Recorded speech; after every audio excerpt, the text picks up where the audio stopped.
Your automated filling system comes preset with an on and off repetitive cycle.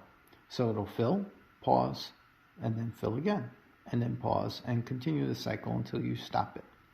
In this setting here, setting 1 is the pause, setting 2 is the fill. Let's say we need to alter it. So we're going to be filling a larger container. So we need like 14 seconds to fill. Or let's say we need to lower it because we need less time to fill.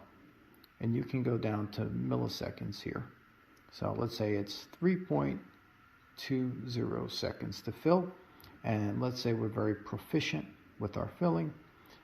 We have our containers next to each other. We go for 0.5 of a second pause. We get our containers ready, and it just starts filling. Fill, you see the light, pause, fills, and you hear the click each time.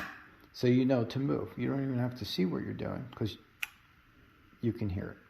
Now, that's for repetitive on and off filling.